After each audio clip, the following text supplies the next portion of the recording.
எடப்பாடியை திட்டுற மாதிரி மோடியை திட்டுறாரு. என்னிடம் வெள்ளைக்கொடி இல்லை, அதாவது ஒரு சமாதானத்துக்கு போகலையாம்.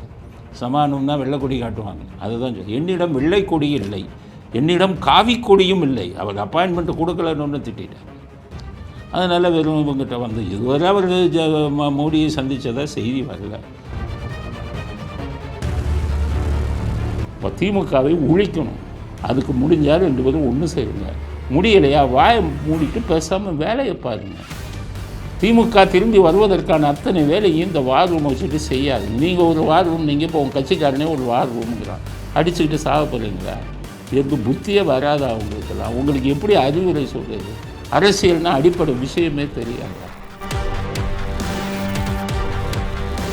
உண்மையிலேயே கவர்னரை வைத்து ஆட்டம் போட்டவர்கள், கவர்னரை வைத்து எதிர்க்கட்சி ஆளும் மாநிலங்களில் வந்து அவர்களை அடக்க நினைத்தது பாஜகவா காங்கிரஸா அப்படின்னா பழைய வரலாறுல உங்களுக்கு சொன்னேன். இதில் மோசமானவர்கள் காங்கிரஸ் தான்.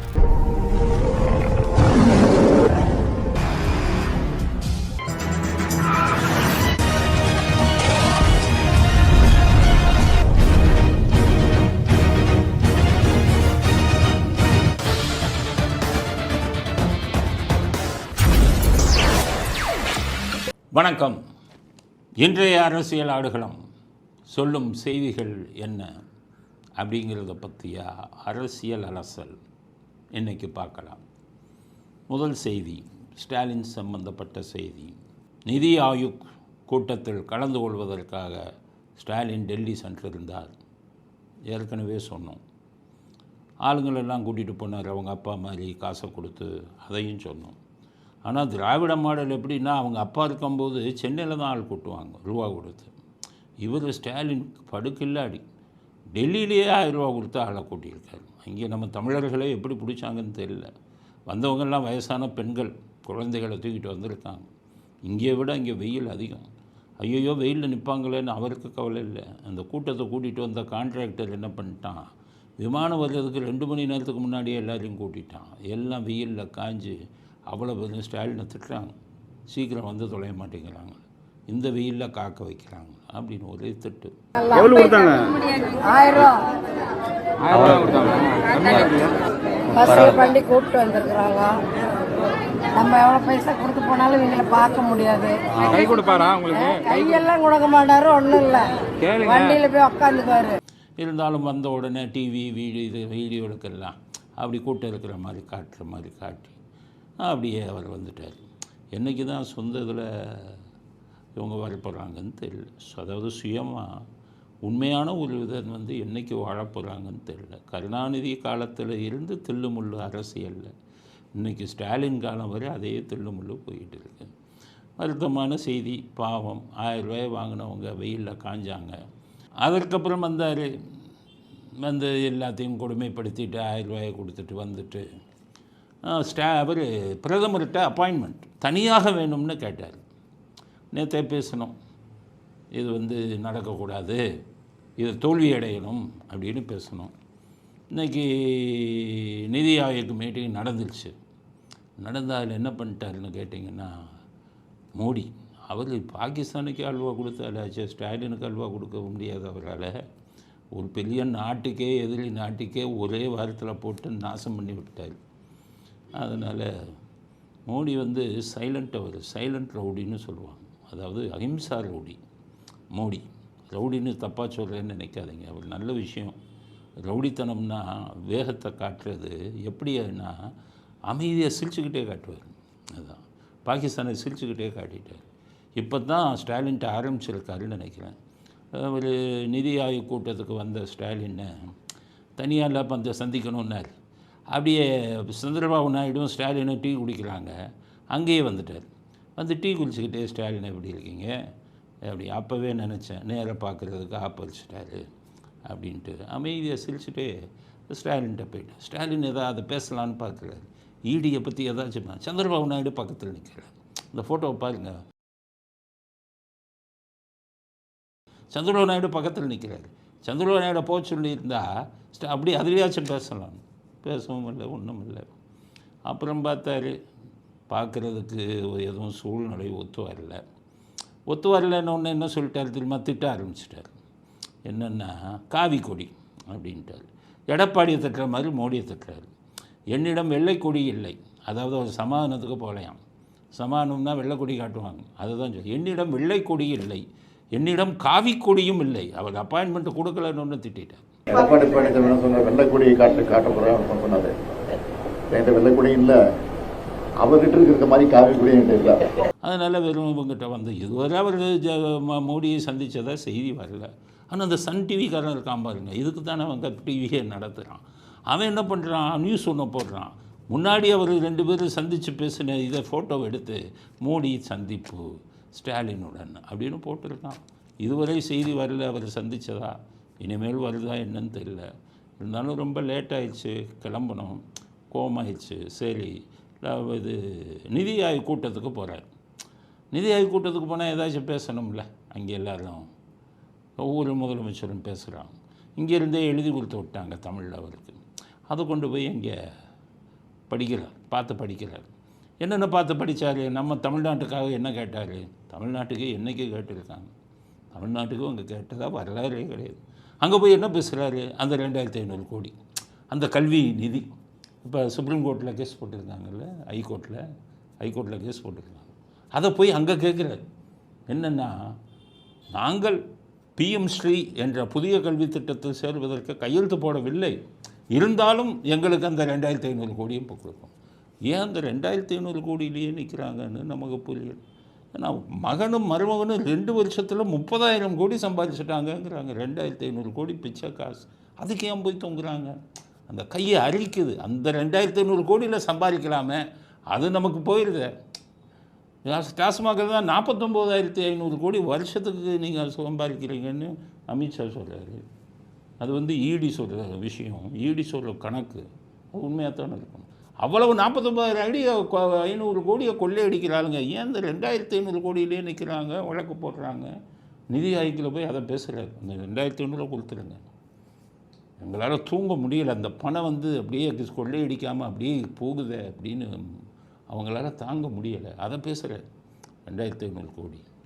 அடுத்து ஜோக்கம் அடிக்கிறார். அப்படியே எப்படின்னா, கங்கையை தூய்மைப்படுத்தும் திட்டம் அப்படின்னு அங்கே இருக்குது வட இந்தியாவில்.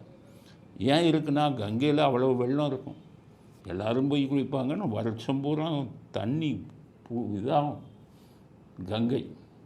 கங்கையை வந்து காவேரியோடு இணைக்கணும், இந்தியா பூரா இணைக்கணும்னு கோரிக்கை. ஏன்னா அவ்வளோ தண்ணி வீணாகுது. அதை என்ன பண்ணுறாங்கன்னு கேட்டிங்கன்னா, எந்த மத்திய அரசாங்கம் வந்து அப்போ பிஜேபி வந்தோடனே அதை தூய்மைப்படுத்தணும், எல்லாம் செத்த பணத்தெல்லாம் தூக்கி அதில் கரைப்பாங்க, போடுவாங்க, ரொம்ப குப்பைகளாக இருக்கும், அதை சுத்தப்படுத்தணும் அப்படின்னு அங்கே ஒரு திட்டம், கங்கை தூய்மைப்படுத்தும் திட்டம். இதை எவனோ எழுதி கொடுத்துருக்கான், அந்த கருணாநிதி டிவியில் வேலை பார்க்குறவன் எவ்வளோ முட்டாள் எழுதி கொடுத்துட்டான். அதை போய் படிக்கிறாரு. என்னென்னா, கங்கையை தூய்மைப்படுத்தும் திட்டம் மாதிரி காவேரியும் திட்டம் தூய்மைப்படுத்தணுமா. காவேரியில் எங்கே தண்ணி வருது, காவேரியில் தண்ணி இல்லாமல் அவன் பாடாப்பட்டுக்கிட்டு இருக்கான். உங்கள் அப்பாவை வந்து வர்ற தண்ணியும் கெடுத்து 1974 அவன் குறுக்கணை கட்டும்போது தூங்கிட்டாரு. அதுக்கப்புறம் காவேரியில் வந்து அவனை விட்டால் தானே கோர்ட்டு கேஸுன்னு அலைஞ்சிக்கிட்டு இருக்காங்க. நீங்கள் வாயவே திறக்கிறதில்ல. அங்கே வெள்ளம் கர்நாடகாவில் வெள்ளம் அதிகமான திறந்து விடுறான். இப்போ மற்ற நரம்பூரம் நீங்கள் மண்ணள்ளிக்கிட்டு இருக்கீங்களே, வெறும் காவேரியாக தானே இருக்குது. காவேரி போய் எங்கே தூய்மைப்படுத்துறது? நீங்கள் என்ன பண்ணலாம், காவேரியும் கட்சிக்காரிட்டருந்து காப்பாற்றுறேன்னு சொல்லணும். மண்ணடுறான், கட்சிக்காரிட்டருந்து காப்பாற்றணும். அது இல்லாமல் தண்ணி இல்லாத காவேரியை எங்கே தூய்மைப்படுத்த போகிறாருப்பா? கங்கையை தூய்மைப்படுத்துறதுக்கு இதுக்கும் ஒப்பிட முடியுமா? இந்த காவேரியில் தண்ணி ஒழுங்காக வர்றதில்லைங்கிறது எழுதி கொடுத்த ஆளுக்கு தெரியாதான்னு தெரியல. அதனால் அதையும் படிச்சிட்டார். இங்கே கேட்டிருக்காங்க, எங்கே காவேரியில் தண்ணி வரலன்னு வழக்கு போட்டுக்கிட்டு இருக்காங்க. இப்போ தானே காவேரியை தூய்மைப்படுத்தணுங்கிறாங்களே அப்படின்னு எல்லோரும் பேசுனாங்களாம், அந்த வட இந்திய இவங்கெல்லாம். அவங்களுக்கும் புரியல. சரி, அடுத்து இன்னொன்று சொல்கிறாரு, வைகையையும் தூய்மைப்படுத்தணுங்கிறாரு. அது அதை விட ஜோக்கு வட இந்தியாவோட தெரியாது, உங்களுக்கே தெரியாது. ஏன்னா மதுரை பக்கம்தான் வைகை. அது அந்த பக்கம் நான் கண்ணால் பார்த்ததுனால. நான் இங்கே ஒரு கல்லூரியில் படித்தேன். படிக்கும்போது ஹாஸ்டலில் இருப்போம். சாயங்காலம் இங்கே வந்தீங்கன்னா அது கட்டாந்தரையாக இருக்கும். கேட்டால் இதுதான் வைகை நதி. வைகையில் தண்ணியே ஓடாது. 1950 சினிமாவில் போட்டாங்க இதை. என்னென்னா, என்எஸ் கிருஷ்ணன் ஒரு காமெடியன், அவர் இந்த வைகை நதியை பற்றி சொல்லுவார். அவரும் அவர் மனைவி டிஎம் மதுரம், அவங்க 2 பேரும் சேர்ந்து தான் நடிப்பாங்க. இன்றைக்கி இருக்கிற இளைஞர்களுக்கு புரியாது, அதுக்காக சொல்ல. 2 பேரும் காமெடியில் சேர்ந்து நடிப்பாங்க. அப்போ வைகை நதியில் நடந்து போவாங்க. அப்படியே கொஞ்சோன்னு காவால் தண்ணி ஓடும். அப்போ என்எஸ் கிருஷ்ணன் அதை கைனால் எடுப்பார். எடுத்து அப்படி தண்ணி குடிப்பார். உடனே மனைவி கேட்பாங்க, என்னங்க இது வைகை நதி வைகை நதின்னு பாட்டில் எல்லாம் வருது, வைகையில் தண்ணியே இல்லையே அப்படின்னா. அதுக்கு என்எஸ் கிருஷ்ணன் சொல்லுவார், அது தெரிஞ்சு தான் அவன் பேர் வச்சுருக்கான். வை கைன்னு தான் சொன்னான். வை அண்டான்னு சொன்னானா, வை குண்டான்னு சொன்னானா, அப்போ கையில் தொடுற அளவுக்கு தான் தண்ணி வரும். அதனால தான் அது வை கைன்னு பிரித்து காமெடியாக பேசுவார். அந்த காலத்தில் 50கள்லேயே வைகையில் தண்ணி வர்றதில்லை. இப்போ சுத்தமாக வர்றதில்லை. தண்ணி வராத வைகையை இவர் சுத்தப்படுத்த போகிறாராம் கங்கை மாதிரி. இதையும் அவனை ஒரு முட்டை எழுதி கொடுத்துருக்கான். தாமிரவரணியும் சுத்தப்படுத்த போகிறாராம், தூய்மைப்படுத்த போகிறான். தாமிரவரணியிலும் இப்படி தான் தொடர்ந்தா தண்ணி வருது. அது தமிழ்நாட்டை பற்றியே புரிஞ்சுக்கல. எவனோ எழுதி கொடுத்தான்னு சொல்லி அங்கே போய் காமெடி ஜோக் அடிச்சிட்டார். அது உருப்படியாவது, இதுவும் உருப்படி இல்லை அவர் பேசுனதில். அடுத்து வேறு என்ன பேசுகிறாரு தெரியுமா? தன்னை பற்றி, அவரை பற்றி ரொம்ப பொழுந்து பேசுகிறார். என்னென்னா, இந்தியாவுக்கும் பாகிஸ்தானுக்கும் போர் நடந்தபோது போர் வீரர்களுக்கு ஆதரவு தெரிவிக்கும் வகையில் பேரணி நடத்தியவன் நான்கிறார். அப்போ அங்கெல்லாம் முதன் மந்திரி எல்லாம் அவங்களுக்குள்ளே பேசிக்கிறான். என்னப்பா பேரணி நடத்தினார் ஆதரவா? ஆமாப்பா, டிவியில் பார்த்தேன்ப்பா பேரணி நடத்தின. அப்போ ரொம்ப நாட்டுப்பற்று உள்ளவராக இருக்கணுமே அப்படின்னு சொல்லியிருக்காங்க அவங்களுக்குள்ள.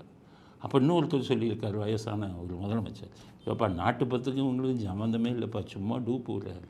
இல்லையா, பேரணி வந்திருக்காரு, பேரணி வந்தது தான்ப்பா சொல்கிறாரு. ஆர்டிக்கல் 370 நீக்குனாங்க பாருங்கள் மோடி அரசாங்கம். அப்போ பாகிஸ்தானுக்கு சப்போர்ட் பண்ணி ஒரு பேசினார்ப்பா, நானே பார்த்தேன். அப்போ மட்டும் நாட்டுப்பற்று எங்கே போச்சுன்னு தெரியலையே, பாகிஸ்தானுக்கு சப்போர்ட் பண்ணாங்க. இவங்க தங்கச்சி அதை விட மோசம், அது சீனாவுக்கு சப்போர்ட் பண்ணும். இப்போதைக்கு ரஷ்யாவுக்கு அனுப்பி விட்டுருக்காங்க. பாராட்டி இது இந்த மாதிரி பதவி கொடுத்தாலும் பாராட்டும் அப்படின்னு போட்டு விட்டுருக்காங்க. உங்கள் குடும்பமே தேச விரோத குடும்பம். இவங்க அப்பா ஒரு தேச விரோதிப்பா. இவங்க ஈவேரா தான் ஆரம்பித்தது. ஈவேரா ஆரம்பிக்கும் போது வெள்ளைக்காரனுக்கு காட்டி கொடுத்தாருப்பா ஜஸ்டிஸ் கட்சியில் இருந்துக்கிட்டு. இவங்க ஈவேரா இந்தியாவுக்கு சுதந்திரம் கொடுக்காதன்னாருப்பா இவங்க ஈவேரா. இவங்க நாட்டுப்பற்று உள்ளவங்களா? சுதந்திரம் கிடைச்ச இன்றைக்கி நம்மெல்லாம் தேசிய கொடியை ஏற்றணும். இந்த ஈவேரா, அந்த கருணாநிதி, அண்ணாதுரை, இந்த கூட்டமெல்லாம் கருப்பு கொடி ஏற்றினாங்கப்பா. இவர்களெல்லாம் தேச துரோகிகள் அப்படின்னு சொல்லியிருக்காங்க. அப்போ அவ்வளோ பெரிய தேச துரோக வேலை பண்ணியிருக்காங்க. ஆமாம், தனி நாடு கேட்டாங்க அவங்க. மாநில சுயாட்சின்னு அதுக்கப்புறம் முதல் தனி நாடு கேட்டவங்க அவங்க. இந்திய இராணுவத்தை வரவேற்க மாட்டேன்னு சொன்னவர் உங்கள் அப்பா.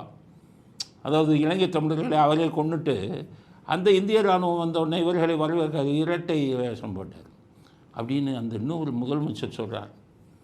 அப்போ தான் மற்றவங்களுக்கெல்லாம் தெரியும், ஓ இந்த மாதிரி கூட்டமாக இப்போ நடிக்கிறாங்களா அப்படின்னு ஓரளவு புரிஞ்சுக்கிட்டாங்க. அங்கே நான் இந்திய மக்களுக்கெல்லாம் புரியணுமே, அதனால தான் கதையை சொல்கிறோம்.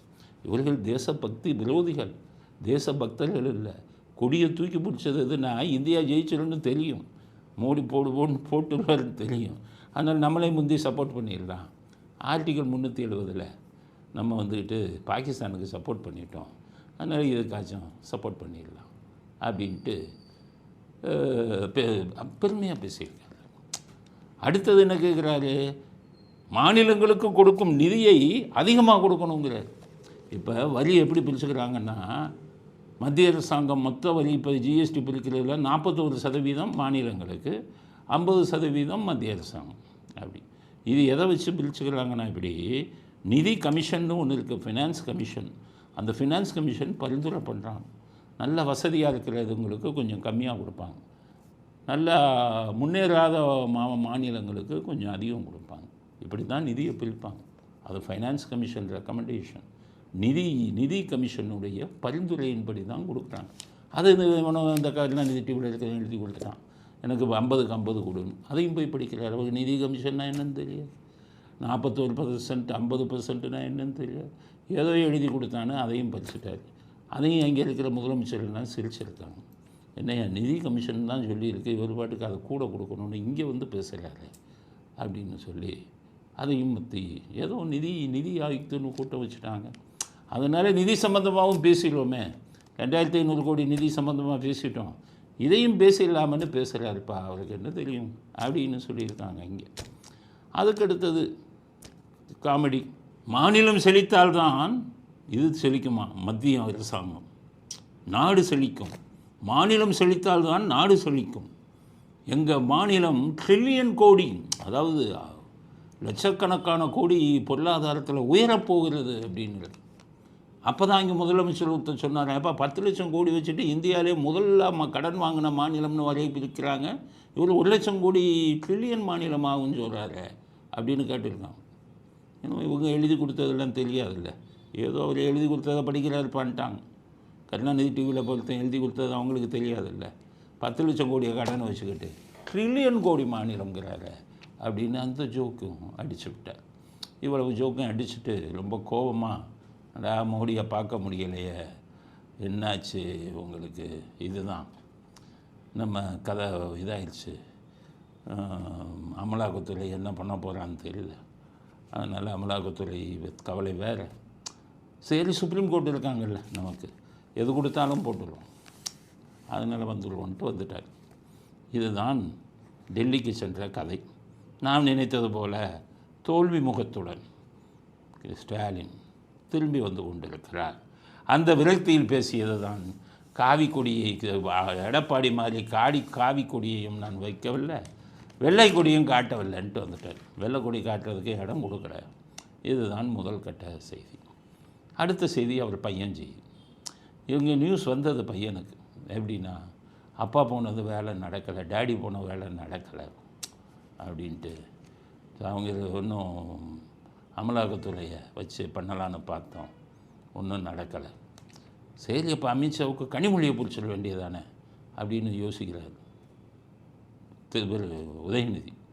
அந்த அம்மா தானே நம்மளே காட்டி கொடுக்குது அமலாக்கத்துறையில், அந்த அம்மாட்ட எப்படி போகிறதுன்னு அவர் ரொம்ப விரக்தியாகி பேட்டி கொடுக்குறார். பேட்டியில் என்ன சொல்கிறாரு, உங்களுக்கு என்னங்க இது என்னாச்சு அமலாக்கத்துறை இது அப்படின்னு கேள்வி கேட்குறாங்க. அவங்க தாத்தா மாதிரி வீரவசனம் பேசுகிறார். ஈடிக்கும் பயப்பட மாட்டோம், மோடிக்கும் பயப்பட மாட்டோம்னு வீரமாக பேசுகிறார். யார் உங்களுக்கு? உதயநிதி. பல முறை நான் சொல்லியிருக்கிறேன், ஈடி இல்லை மோடிக்கும் நான் பயப்பட மாட்டோம், நாங்கள் தொடர்ந்து எங்களோட குரல் கொடுத்து தான் இருப்போம். நாங்கள் என்ன கேட்டோம்னா, ஈடிக்கும் பயப்பட பண்ணுறோம், மோடிக்கும் பயப்பட மாட்டோன்னு வீராதி வீரர்கள்னு. ஏன்ப்பா உங்கள் டேடி போய் ஸ்டாலின்ட்டு போய் இடிக்கும் பயப்படாத மோடிக்கும் பயப்படாத டேடி எதுக்கு போய் இவருக்கு மோடிக்காக சந்திக்க வேண்டும் என்று காத்து கொண்டிருக்கிறார் அப்படிங்கிறது தான் அவர்கிட்ட கேட்கணும். வீரவசனம் நல்லா பேசுவான், அந்த வசனத்தை கேளுங்க. வீரவசனத்தில் என்ன சொன்னார், இவங்க தாத்தா உருவாக்கினார் அதிமுகவை, அதில் ஒரு டூப். மிரட்டி அடி பண்ணி வைக்கிறதுக்கு பயப்படுறதுக்கு அடிமை கட்சி கிடையாது திமுக. எங்களுடைய கலைஞர் உருவாக்கின கட்சி, எங்களுடைய சுயமரியாதை கட்சி, பெரியார் கொள்கைகள். தாத்தா உருவாக்கினார் திமுக. 1949 ராபின்சன் பூங்காவில் உருவாக்கப்பட்டது. ஒரு 4-5 பேர் உட்காந்தாங்க. அந்த 4-5 பேரில் உங்கள் தாத்தா இல்லை, உள்ளே இல்லை உங்கள் தாத்தா. இதில் அண்ணாதுரை, சத்யவாணி முத்து, NV நடராஜன், இந்த மாதிரி பெரிய தலைகள் அவங்க தான். அன்பழகன் இருந்தார், இவர் இல்லை. 28 பேர் கையெழுத்து போட்டாங்க. அதில் உங்கள் தாத்தா பேர் இல்லை. அப்போ அண்ணாதுரையும் மற்ற 28 பேரும் சேர்ந்து உருவாக்குனதை இவர் சொல்கிறார், உதயநிதி எங்கள் தாத்தா உருவாக்கின கட்சி, அதுக்கும் சொந்தம் கொண்டாடுறேன் திமுக அவங்க தான் அப்படின்னு. எவனுக்கும் பயப்பட மாட்டோம். சரி, அந்த கேள்வி கேட்குறவன் அடுத்த கேள்வியை கேட்டுருங்க. அப்போ ஆகாஷ் பாஸ்கர்னு ஒருத்தனை தேடுறாங்களே சார், அவர் உங்கள் குடும்பத்துக்கு சொந்தக்காரராச்சு, அவர் 500 கோடி வச்சு பணம் எடுக்கிறாரு, எங்கே வந்தது உங்களை தானே சொல்கிறாங்கன்னு கேட்கணும். அவன் கேட்கலை, அதனால் அவருக்கு வசதியாக போச்சு. அடுத்த கேள்வி கேட்க வேண்டியது தானே. இது ரத்தீஷை தேடுறாங்களே சார், டாஸ்மாக் இதுகளுக்கெல்லாம் ரத்தீஷ் மூலமாக தான் நீங்கள் எல்லாம் பண்ணீங்கன்னு வந்தது, ரத்தீஷை எங்கே ஒழிச்சு வச்சுருக்கீங்கன்னு கேட்கணும். அதையும் கேட்கல, அதனால் வசதியாக போயிடுச்சு.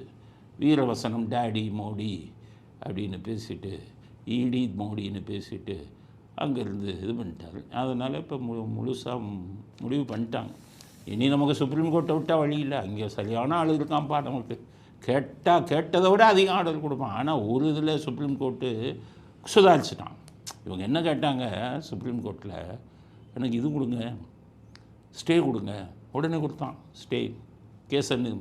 உடனே இந்த கபில் சிபல் கேட்குறான் அந்த ஆள், நீங்கள் ஸ்டே வந்து கொடுத்தீங்க, வழக்கு தான் நடத்தாமல் இருப்பாங்க, இந்த ஸ்டாஃபு நம்ம டாஸ்மாக்குக்கார அதிகாரிகள்கிட்ட ஃபோனை பிடிச்சி எல்லா டீட்டெயிலையும் எடுத்துட்டான். கேட்குறான் பாருங்க, இவனை விட குற்றவாளி அந்த இவன் கபில் சிபல், இவனை விட கிரிமினல் அயோக்கியர்கள். அந்த ஆள் என்ன கேட்குறான் ஜட்ஜை பார்த்து, எல்லாம் வேண்டிய ஜட்ஜு தானே, இங்கே கதை எப்படி போகணும் உங்களுக்கெல்லாம் சொல்கிறேன், கோர்ட்டில் எப்படி போகணும்னு சொல்கிறேன். கோர்ட்டில் இந்த வக்கீலுங்களில் நிறைய பேர் ஜட்ஜு கைக்குள்ளே போடுவாங்க. ஜட்ஜு எப்படி கைக்குள்ளே போடுவாங்கன்னா, அவங்க ஒரு அமைப்பு வச்சுருப்பாங்க. இப்போ பார்த்தீங்கன்னா இங்கேயே அமைப்பு இருக்குது ஹைகோர்ட்டில், நான் ஏற்கனவே சொல்லி MBAன்னு பேர், மெம்பர் ஆஃப் பார் அசோசியேஷன். அதில் சாதாரண வக்கீல்லாம் போக முடியாது. அதில் போய் மெம்பர் ஆகணும்னு ஒரு ஆள் கேட்டார், ஒரு வக்கீல் 10 லட்ச ரூபா கொடு. அப்போ வக்கீல் கேட்டார், இந்த ஜிம்கானா கிளப்பு, இந்த பெரிய பெரிய இந்த கிளப்பில் தான், ரோட்டரி கிளப்பு, ஜிம்கானா கிளப், இதில் தான் 10 லட்சம் கேட்பாங்க. வக்கீல்களுக்கு வச்சுருக்கிற சங்கத்திலேயுமா 10 லட்சம்? ஆமாம், இது MBA மாஸ்டர், இது மெம்பர் ஆஃப் பார் அசோசியேஷன். இவங்க வேலை என்னென்னா, வாரம் ஒரு ஜட்ஜை கூப்பிட்டு இது வைப்பாங்க, வாரத்துக்கு ஒரு தடவையோ மாதத்துக்கு ஒரு தடவையோ விழா வைப்பாங்க. அவருக்கு மாலை போடுவாங்க, பொன்னாடை போத்துவாங்க. அதை அரேஞ்ச் பண்ணுறான் பாருங்கள், அந்த ஒரு 4-5 வக்கீலுங்க, அவங்க அவர்கிட்ட முகத்தை காமிச்சு அப்படி கொடுப்போம். புத்தாண்டு வந்தால் வீட்டுக்கு போயிடுவாங்க, பெரிய பொன்னாடை, இதெல்லாம் கொடுப்பாங்க. தீபாவளி இது ஸ்வீட்டு இப்படியே வாங்கி கொடுத்தவர்கிட்ட முகத்தை காமிச்சோன்னே அந்த ஜட்ஜ் என்ன பண்ணுவார், பரவாயில்ல இந்த வக்கீல் நமக்கு நண்ப கௌரவப்படுத்துகிறார். அடுத்த வழக்கு வரும், அங்கே போய் இந்த இப்போ ஸ்டே கட்ட மாதிரி, ஐயா இந்த கபில் சிபல், இந்த வக்கீல், இவங்க எல்லாம் முக்குள் ரோத்தகி, இவங்களுக்கெல்லாம் இதுதான் வேலை. ஜட்ஜுங்களாம் ஈஸிப்பான், போய் அங்கே போய் பூந்து குத்து கொடுப்பான், இது கொடுப்பான். அப்படி வழக்குக்கு வரும்போது அவங்க மூஞ்சியை பார்த்தோன்னே வக்கீல் இருந்தா ஸ்டே, நீ பேசவே வேணாம்ப்பா, நீ வந்துட்டல ஸ்டே. இப்படி தான் கோடிக்கணக்கில் சம்பாதிச்சுக்கிட்டு இருக்கான் சுப்ரீம் கோர்ட்டில் இருந்த வக்கீல். எவனுக்கும் அவனை விட மகா திறமையாக வாதாடக்கூடியவர்கள் ஆயிரக்கணக்கான பேர் சுப்ரீம் கோர்ட்டில் இருக்காங்க. இவங்க பூரா இந்த வேலை பார்த்து பண்ணி, இதே ஒரு ஹைகோர்ட்லேயும் நடக்குது. போன உடனே ஸ்டே. அப்போ அவங்க அந்த இதை வச்சுட்டு கபில் சிபல் கேட்குறாரு, சார் ஸ்டே கொடுத்துட்டீங்க, இந்த மொபைல் ஃபோன்லலாம் நம்ம டாஸ்மாக் அதிகாரிகள் மொபைல் ஃபோன்லேருந்து சில முக்கியமான விஷயத்தெல்லாம் எடுத்துட்டாங்க, அதை உபயோகப்படுத்தக்கூடாதுன்னு ஸ்டே கொடுங்கங்கிறான். பார்த்துக்கோங்க, உபயோகப்படுத்தக்கூடாதுங்கிறான். உடனே ஜட்ஜு சொல்கிறாரு, நீங்கள் கேட்டதை கொடுத்துட்டோம், போதும் இது போல், அப்புறம் பார்த்துக்கலாம் அப்படின்னு நீங்கள் கேட்டதை கொடுத்துட்டோங்கிறார் 5 நிமிஷத்தில். ஆக இப்போ பார்க்குறாரு இவர் உதயநிதியும் ஸ்டாலினும், நமக்கு சுப்ரீம் கோர்ட்டு தான் பாருங்க, மோடியை நம்பி பிரயோஜனம் இல்லை, நீ திட்டு மோடின்ட்டார். அதனால் அவர் இடி மோடின்னு வசனம் பேசிக்கிட்டு இருக்கிறார் உதயநிதி. ஸோ உதயநிதியின் அடுத்த பேச்செல்லாம் என்ன, இன்னொரு மீட்டிங்கில் பேசுகிறார் யார், திருமாவளவனும் நாங்களும் கொள்கையில் ஒன்றாக இருப்பவர்கள்ங்கிறாங்க. கொள்கையில் 2 பேரும் ஒன்றா. இது தேர்தல் கூட்டணி கிடையாது, இது கொள்கை கூட்டணி. என்ன கொள்கை? ஊழலில் கோடிக்கணக்கில் கொள்ளையடிக்கிறது திமுக. அந்த லஞ்சம் வாங்கின படத்தில் எலெக்ஷன் வரும்போது பங்கு கொடுக்குறாங்கல்ல திருமாவளவனுக்கு, 2 பேரும் ஒரே கொள்கை தானே வரும், அதைத்தான் சொல்கிறார். ஆனால் 2 பேரும் கொள்கையில் ஒத்தவர்கள்னால் 2 பேரும் சனாதனத்தை திட்டுவாங்க, 2 பேரும் இந்து மதத்தை கொச்சப்படுத்துவாங்க. அதனால் அதனையும் கொள்கையில் ஒத்து போவதில்லை. ஆனால் ஒரே ஒரு கொள்கையில் மட்டும் இப்போ திருமாவளவன் மற்ற ஜாதி பொண்ணை தூக்குன்னாங்க. உதயநிதி கேட்குறேன், இப்போ கொள்கையை ஒத்து போடுறவங்க தானே நீங்களும் மற்ற ஜாதி பொண்ணுங்கள்லாம் தூக்குன்னு எப்போ சொல்ல போகிறீங்க? இப்போ நாடக காதல்லாம் நீங்களும் திருமாவளவன் மாதிரி அரங்கேற்ற போகிறீங்களா? உதயநிதிக்கு கேட்குறேன். கொள்கையில் ஒத்து போகிறேன்னு சொல்லும்போது பயமாக இருக்க, எந்த வேலையும் பண்ணிடுவீங்கன்னு. ஒவ்வொரு போலீஸ் ஸ்டேஷனுக்கு கட்சிக்காரனை வச்சு கட்ட பஞ்சாயத்து பண்ணுவாங்களா? அவங்க கட்ட பஞ்சாயத்து. நீங்கள் தான் போலீஸை மதிக்கிறதே இல்லையே. போலீஸு தான் உங்களை பார்த்தா நடுங்கிறான். அவனே போய் ஆன்டிசிபேட்டட் பெயில் வாங்கிட்டு வாங்குறான், தெய்வ செயல். அதனால் கொள்கையில் முக்கால்வாசி ஒத்து போகிறீங்க. இந்த மற்ற ஜாதிக்காரனை தூக்குன்னு அவர் சொல்கிற மாதிரி நீங்கள் தூக்க ஆரம்பிச்சிடாதீங்க. அது மட்டும் பண்ணாமல் இருந்தீங்கன்னா கொஞ்சம் நல்லது. மற்றபடி ஒத்து போங்க. நீங்கள் 2 பேரும் நான் கொள்ளையடிப்பதில் பங்கு போடுவதில் நீங்கள் எல்லாம் உங்களோட இவரோட கொள்கை மட்டும் இல்லை, கம்யூனிஸ்ட் கொள்கையும் உங்களோட தானே. வாயவே திறக்க மாட்டேங்கிறாங்க. நீங்கள் பண்ண 1008 அயோக்கியத்தனம் பண்ணாலும் வாயை திறக்க மாட்டாங்க கம்யூனிஸ்ட். ஏன்னா கொள்ளையடித்த பணத்தில் பங்கு. உங்கள் கூட்டணி கட்சி பூரா இந்த வேலை தான். காங்கிரஸ்காரனும் அப்படி தானே, எதுவும் பேச மாட்டான். அந்த செல்வ பெருந்தகை பேசுகிறாருன்னு ஒன்று, அந்த கழிவு நீர் இது இந்த அந்த இதுங்களுக்கு சலுகைகளை கொடுத்து விட்டார் ஸ்டாலின். அதனால் அவரும் இந்திய வருங்கால பிரதமர் ஸ்டாலின்னு பேச ஆரம்பிச்சிட்டார். அதனால் உங்கள் கொள்கையத்துக்கு குப்பை தொட்டியில் போடுங்கிறேன். 2 பேருமே சமூக விரோத விஷயங்களை பேசிக்கிட்டு இருக்கீங்க. அவங்க கட்சிக்காரன் பூரா சமூக விரோதிகள், அவங்க செஞ்சுக்கிட்டு இருக்கான். நீங்கள் கொள்கையில் போட்டு போனால் என்ன, கேடு கட்ட நாட்டு மக்களுக்கு என்ன, உங்களை தொலைச்சி கட்டணுங்கிறதுல தான் நாட்டு மக்கள் உறுதியாக இருக்காங்க. ஆனால் இவங்க தொலைச்சி கட்டணும்னு நாட்டு மக்கள் உறுதியாக இருந்தால் பிஜேபி விட மாட்டாங்க. பிஜேபி இன்றைக்கி மென்னுன்னு ஆரம்பிக்கிறாங்க. அதாவது பிஜேபி தலைவர் நயினார் நாகேந்திரன் அவரும் முடிவு பண்ணிட்டார், என்னடா இது இந்த அண்ணாமலை மட்டும் பிஜேபி அதிமுக உறவை கெடுத்துக்கிட்டே இருக்காங்க அப்படின்னு சொல்லி பார்த்தாரு. இந்த அண்ணாமலை கேட்கல. சமீபத்தில் பார்த்தீங்கன்னா எடப்பாடியை பற்றி கண்டபடி திட்டி வருது. வாரம் அது எதுக்கு அப்படி திட்டுறாங்க, என்ன ஐடியா தெரியல. ஒழுங்காக பாஜகவும் அதிமுகவும் கூட்டணி சேர்ந்து ஜெயிச்சிருவாங்க பிறக்க, டிஎம்கே ஓச்சிருவாங்க பிறக்குங்கிற பயமாக ஏன் அவன் இப்போ அண்ணாமலை வந்துக்கிட்டு வார் ரூமில் போட்டுக்கிட்டு அதிமுகவை திட்டுறாரு. அவன் தான் அவன் கூட்டணி கட்சியாச்சே. திட்டுனா பிஜேபிக்காரன் அதிமுக ஓடு போட மாட்டான், அதிமுகவையும் பகையை உருவாக்கிடலாம் அப்படின்னு சொல்கிறாருன்னு சொன்னோம். அது மட்டும் இவங்கள திட்டினா பரவாயில்ல, பாஜக தலைவர்களையும் திட்டுறாரு. அண்ணாமலை வார் ரூமில் அவங்களுக்கு ஒன்றுமே பிள்ளையா நம்மளையும் திட்டுறாங்க. உடனே கூட்டம் போட்டாங்க. அதில் சொல்லிட்டாங்க, நம்மளும் வார் ரூம் மாதிரி ஒன்று ஆரம்பிச்சிடலாம். அண்ணாமலை நம்மளை திட்டினா நம்ம அண்ணாமலையை திட்டலான்ட்டு இன்றைக்கி வார் ரூம் மென்னா பேர், MEN மென். அவர் சபரீசன் பென்னுன்னு வச்சுருக்காரு, இவங்க வந்து மென்னு, அவர் பெண்ணுன்னு வச்சுருக்காரு, இவங்க மென். அதனால் இன்னமே அப்புறம் அண்ணாமலையை பற்றி திட்டி இவங்க பிஜேபி மென்னுங்கிறது வந்து இனி திட்டி போடுவாங்க. அவர் அண்ணாமலை நீ திட்டினாலும் எனக்கு கவலை இல்லை, நான் எடப்பாடி விட மாட்டேன்னு அவர் திட்டுவார். அடிச்சுக்கோங்க, நல்லா அடிச்சுட்டு திமுகவுக்கு சிவப்பு கம்பளம் விரித்து 2226 ஜெயிக்க வைக்கிறதுக்கு 2 பேரும் சேர்ந்து ஏற்பாடு பண்ணுங்கள். அண்ணாமலைக்கு சொல்கிறேன், அரசியலே ஒன்றுமே தெரியலையா அவங்களுக்கு? எனக்கு கிடைத்த செய்தியை சொல்கிறேன், உங்களுக்கு நல்ல பதவி கொடுக்கணும்னு மத்திய பாஜக ஏற்பாடு பண்ணிக்கிட்டு இருக்காங்க. அப்படி இருக்கும்போது நீங்கள் இந்த வேலையை பண்ணிக்கிட்டு கூட்டணி கட்சியை திட்டுறது, பாஜக தலைவர்களையே திட்டுறது, இதெல்லாம் பண்ணின உடனே நீங்கள் பண்ணிக்கிட்டு இருக்கிற அத்தனை ஆதாரங்களையும் உங்கள் பிஜேபி தலைவர்கள் மத்திய பாஜகவுக்கு அனுப்பிக்கிட்டு இருக்காங்க. உங்களுக்கு பதவியை கொடுக்கணும்னு நினைக்கிறவங்களும் இனி பதவியை கொடுக்க மாட்டாங்க. இதுதான் உங்களுடைய அரசியல் ராஜதந்திரமாக உங்களுக்கு அறிவுரையாக சொல்கிறேன். இப்போ திமுகவை ஒழிக்கணும், அதுக்கு முடிஞ்சால் 2 பேரும் ஒன்று சேருங்க. முடியலையா வாயை மூடிட்டு பேசாமல் வேலையை பாருங்கள். திமுக திரும்பி வருவதற்கான அத்தனை வேலையும் இந்த வார் ரூமை வச்சுட்டு செய்யாதீங்க. நீங்கள் ஒரு வார் ரூம், நீங்கள் இப்போ உங்கள் கட்சிக்காரனே ஒரு வார் ரூமுங்கிறான், அடிச்சுக்கிட்டு சாக போகிறீங்களா? எங்கள் புத்தியே வராதா அவங்களுக்கெல்லாம்? உங்களுக்கு எப்படி அறிவுரை சொல்கிறது? அரசியல்னால் அடிப்படை விஷயமே தெரியாதா? அண்ணாமலை அவர்களுக்கு சொல்கிற புத்திமதி சொல்லுங்கள், உங்களுக்குள்ளேயே சண்டை போட சொல்லாதீங்க. 2026 திமுகவை துரத்த வேணாமா? கொஞ்ச நாள் நடிக்கவாச்சும் செய்யுங்க, ஒன்றா செய்கிற மாதிரி அப்படிங்கிறத பிஜேபிக்காரவங்களுக்கும் அறிவுரையாக சொல்கிறேன், நான் அண்ணாமலைக்கும் அறிவுரையாக பதிவு செய்ய விரும்புகிறோம். அடுத்தது உலகமாக உத்தமர் ஒருத்தருக்கு இருப்பார் அந்த திமுகவில், KN நேருன்னு. இப்படி ஒரு மனிதர் எல்லாம் நான் பார்த்ததே இல்லை. மனசாட்சிங்கிறது கோடிக்கணக்கில் கொள்ளையடிச்சு எவ்வளவு தான் ஜெயிப்பீங்க? அவர் சொல்கிறாரு, 10,000 கோடி ஊழல் செய்தது அதிமுகங்கிறாரு.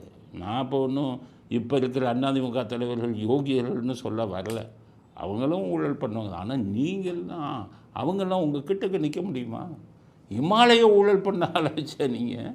300 பசுமாடுகளை வச்சுக்கிட்டு ஊரை ஏமாற்றிக்கிட்டு திருச்சியில் 3 பால் பண்ணையான், 300 பசுமாடான். இங்கே பார்த்தா காவேரி ஆஸ்பத்திரி, திருச்சி, சென்னை, எத்தனை 1000 கோடி வரும். 300 பசுமாடு வச்சு கட்டினதா KN நேரு? உங்கள் கதையெல்லாம் கந்தலாகி போகும். திருச்சியே விலைக்கு வாங்குகிற சூழ்நிலையில் இருக்கீங்க. இதில் முத்தமிழ் வேஷம் போடுறாரு, அவன் கோடிக்கணக்கான ஊழல் செஞ்சுட்டான். அதிமுக கொஞ்சம் நெஞ்ச ஊழலாக பண்ணீங்க பாவிங்களா? 4000 கோடி கொடுத்து அரசாங்க பணத்தை, மக்கள் வரி பணத்தை, சென்னையில் வெள்ளம் வருது அப்படின்னு மக்கள் வரி பணத்தை எடுத்தீங்களே, LNT போன்ற ஒரு பெரிய நிறுவனத்திடம் கொடுத்துருந்தா தண்ணி ஒரு சொட்டு நிற்காது சென்னையில். தமிழ்நாட்டில் மற்ற இடங்களில் தண்ணி நிற்குதானும், சென்னையில் 1 கோடி பேர் வாழ்கிறாங்க. அங்கே இட நெருக்கடி, தண்ணி இருக்கத்தான் செய்யும். நம்மளை விட இட நெருக்கடி வந்து பாம்பே. அந்த அரசாங்கம் ஒரு பெரிய நிறுவனத்திட்ட, LNT மாதிரி ஒரு பெரிய நிறுவனத்திட்ட கொடுத்தான். ஒரு சொட்டு தண்ணி நிற்கிறது இல்லை, அவ்வளவு மக்கள் வாசிக்கும் பாம்பேயில். ஏன்னு கேட்டிங்கன்னா, அவன் இதில் கொள்ளையடிக்கக்கூடாது, இது வந்து மக்கள் சம்மந்தப்பட்ட பிரச்சனை, நிறுவனத்திடம் கொடுத்தான். சென்னையில் LNT நிறுவனத்தில் கொடுத்துருந்தால் ஒரு சொட்டு தண்ணி நிற்காது. மனசாட்சி வேணாமா? 4000 கோடியை வாங்கி கட்சிக்காரனுக்கு கான்ட்ராக்டர் எல்லாம் கூப்பிட்டு கட்சிக்காரனுக்கு டெண்டர் கொடுத்து குழியை பாதி தோண்டியும் தோண்டாமையும் இருக்கிறதையும் அடைச்சி விட்டுட்டு நீங்கள் 4000 கோடி செலவு பண்ண ஒன்று தான் 10 அடி தண்ணி நிற்கிறது இதில் வேலை செய்யல. வெக்கமாக இல்லை? நீங்கள்லாம் ஊழலை பற்றி பேசலாமா? மக்களுடைய மக்களுடைய வாழ்வாதாரம் பாதிக்கக்கூடிய அளவுக்கு அதுலேயும் போய் கொள்ளையடிச்சிட்டு அதிமுக கொள்ளையடிச்சானா உலக மகா உத்தமர். இன்னும் எத்தனை ஆஸ்பத்திரி கட்ட போகிறீங்க அப்படிங்கிறது தெரியுது. அதனால சொல்கிறேன், நீங்கள் உங்கள் இதையெல்லாம் சாத்தான்கள் வேதம் ஓதக்கூடாது அப்படிங்கிறத இவர் புரிஞ்சுக்கணும் அப்படிங்கிறத கேஎன் நேருவுக்கு செய்தியாக பதிவு செய்ய விரும்புகிறோம். அடுத்தது ராகுல் காந்தி. இந்த ராகுல் காந்தி உத்தமர் மாதிரி சொல்கிறார். என்னென்னா, பாஜக கவர்னர்களை வைத்து இது எதிர்க்கட்சியை அடக்க முயற்சிக்கிறார்கள் அப்படின்னு அவருக்கு என்ன தெரியும்? ஒன்றுமே தெரியாது. பிரதர்ஸ் டேன்னு போட்டு 2 பேரும் ஸ்டாலினும் அவரும் அப்படி கட்டி பிடிக்கிற மாதிரி போகிறாங்க. பிரதர்ஸ் டேயா 2 பேரும். ஸ்டாலினுக்கு 75 வயசு ஆக போகுது, அவருக்கு 52 53 ஆகும். ராகுல் காந்திக்கு 25 வயசு 2 பேர்த்துக்கு வித்தியாசம். அவங்க 2 பேரும் பிரதர்ஸாம். அப்படி கட்டி பிடிச்சி போகிறாங்க. ராகுல் காந்தி என்ன சொல்கிறார்? இந்த பிஜேபி மோடி கவர்னரை வைத்து பயமுறுத்துகிறார். நம்ம பொதுவாக தான் பேசுவோம், பிஜேபிக்கு ஆதரவாக காங்கிரஸுக்கு ஆதரவாக இல்லை. நான் இந்த கருத்தை எதுக்கு பதிவு செய்ய விரும்புகிறேன்னா, உண்மையிலேயே கவர்னரை வைத்து ஆட்டம் போட்டவர்கள், கவர்னரை வைத்து எதிர்க்கட்சி ஆளும் மாநிலங்களில் அவர்களை அடக்க நினைத்தது பாஜகவா காங்கிரஸா அப்படின்னா பழைய வரலாறுல உங்களுக்கு சொல்கிறேன். இதில் மோசமானவர்கள் காங்கிரஸ் தான். இந்திரா காந்தி பெரிய இவங்களாக இருந்தாங்க, திறமையானவங்களாக இருந்தாங்க, நிறைய சாதனைகள் செஞ்சுருக்காங்க. ஆனால் 1ஆம் நம்பர் சர்வாதிகாரி இந்திரா காந்தி. கவர்னர்களை வைத்து எதிர்க்கட்சிகளை ஆட்டம் காண வச்சது அவர் தான். முதல் ஆட்டம் ஆந்திராவில் NT ராமராவ், அங்கே ராம்லால்னு ஒரு கவர்னரை போட்டாங்க இந்திரா காந்தி. NT ராமராவ் ஒரு இதே மாதிரி இப்போ ஸ்டாலின் போனார், அது மாதிரி ஒரு மீட்டிங்கில் போய் பேசாமல் NT ராமராவ் வெளிநடப்பு செய்கிறாரு இந்திரா காந்திக்கு எதிராக. எதிர்க்கட்சினா வெளிநடப்பு செய்யத்தான் செய்வான். என்ன செஞ்சாருங்க உங்கள் இந்திரா காந்தி? அங்கே இருந்தே பாஸ்கர் ராவ்னு இந்த NT ராமராவுக்கு எதிரான ஒருத்தரை நிறைய எம்எல்ஏக்களை சப்போர்ட்டை வாங்கிட்டு அங்கேருந்து போகிறாரு NT ராமராவ் ராம்லாலை வச்சு. அப்போ அரசியல் சட்டத்துக்கு எதிராக அப்பட்டமாக நடந்து NT ராமராவை கவுத்தாங்க. அன்னைக்கு கவர்னரை வைத்து ஆட்டம் போட்டவர் இந்திரா காந்தி, எதிர்க்கட்சிகளை அடக்கியவர் இந்திரா காந்தி. அதே மாதிரி காஷ்மீரில் ஃபரூக் அப்துல்லா சிவராக இருந்தார், அவர் முதலமைச்சராக இருந்தார். ஃபரூக் அப்துல்லா கோவையில் எதிர்ப்பு தெரிவித்தார் இந்திரா காந்திக்கு. உடனே ஃபரூக் அப்துல்லாவின் மைத்துனர் GM ஷா என்பவரை வச்சு அவரை எதிர்த்து சும்மா கொஞ்சம் எம்எல்ஏ வச்சு அவரை அரசியல் சட்டத்துக்கு எதிராக கவர்னரை பயன்படுத்தி ஆட்சியை கவிழ்த்தார் இந்திரா. இங்கேயும் KK ஷாவை வச்சு வடித்தார். ஆனால் இந்த திமுகவுக்கு வந்தது தப்பு இல்லை, ஏன்னா இவங்க போட்ட ஆட்டம் இவன் பண்ண ஊழல் ரொம்ப. இங்கேயும் KK ஷா அவர் இந்திரா காந்தி சொல்வதற்கு தான் நடந்தார். ஆனால் நீங்கள் நல்லா எடுத்துக்கோங்க, பாஜகவில் இப்போ நம்ம RN ரவியை வச்சுக்கிட்டு இவங்க மத்திய அரசாங்கத்துக்கு எதிராக, மத்திய அரசாங்கம் மாநில அரசாங்கத்துக்கு எதிராக நடக்கிறாங்கன்னு சொல்கிறாங்க. RN ரவியை மோடியோ அமித்ஷாவோ தூண்டி விடலை. நல்லா புரிஞ்சுக்கோங்க. RN ரவி ஒரு முன்னாள் IPS அதிகாரி, மனசாட்சி உள்ளவர். அவரை ஏன் இங்கே போட்டாங்கன்னா, இலங்கையில் சீனா வந்துருச்சு, துறைமுகங்கள்லாம் இது பண்ணிட்டான். நாளைக்கு சீன ஊடுருவல் இங்கே தென் தமிழ்நாட்டில் நடக்கும். ஒரு IPS அதிகாரியை தமிழ்நாட்டில் போடணும்னு தான் போட்டாங்க. அவர் மனசாட்சிப்படி நடக்கிறார். இது பூரா ஊரை கொள்ளையடிக்கிற கூட்டம். இவர்களுடன் அவர் தான் கருத்து மோதல் பண்ணிக்கிட்டு இருக்காரு ஒழிய, அவர் பண்ணுற அத்தனை விஷயங்களும் மோடி சொல்லியோ அமித்ஷா சொல்லியோ பண்ணலை. நீ 1ஆம் நம்பர் அயோக்கியன், நீ பண்ணுறது பூரா மனசாட்சிக்கு விரோதமானது. நீ கொள்ளையடிச்சுக்கிட்டு இருப்ப, ஊரை கொள்ளையடிச்சுக்கிட்டு இருப்ப. கவர்னர் பார்த்து இது வேடிக்கை பார்ப்பாரு. அதனால் எந்த கவர்னரும் மோடி சொல்லியோ அமித்ஷா சொல்லியோ மாநில அரசாங்கங்களுக்கு எதிராக நடப்பதில்லை. அங்கேயும் அப்படி தான் மம்தா பானர்ஜியும் அந்த மாதிரி ரவுடி. அப்போ கவர்னர்களோட மோதல் வரத்தான் செய்யும். வருவதெல்லாம் அந்தந்த மாநில முதலமைச்சர்களின் நடவடிக்கை காரணமாகத்தான் கவர்னருடன் மோதல் வருகிறது ஒழிய, இந்திரா காந்தி தான் கவர்னர்களை வைத்து எதிர்க்கட்சிகளை அடைக்கிறார். இப்போது இருக்கும் மோடியோ அமித்ஷாவோ அவங்க தூண்டி விடுவதில்லை. இதுதான் உண்மை. மனசாட்சிப்படி நம்ம பேசணும். அதற்காகத்தான் ராகுல் காந்திக்கு சொல்கிறோம், ஒழுங்காக போய் இந்திய சரித்திரத்தை படிங்க. குறிப்பாக உங்கள் பாட்டி சரித்திரத்தை படிங்க.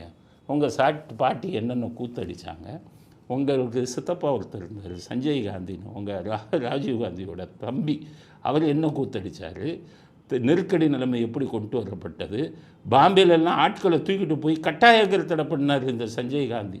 அவன் விருப்பம் இல்லாதவனா தூக்கிட்டு போய் கருத்தடை பண்ணிருந்த நாய்களுக்கு இப்போ இந்த தெரு நாய்கள்லாம் தூக்கிட்டு போய் கருத்தடை பண்ணிடுறாங்க, குட்டி போடக்கூடாது.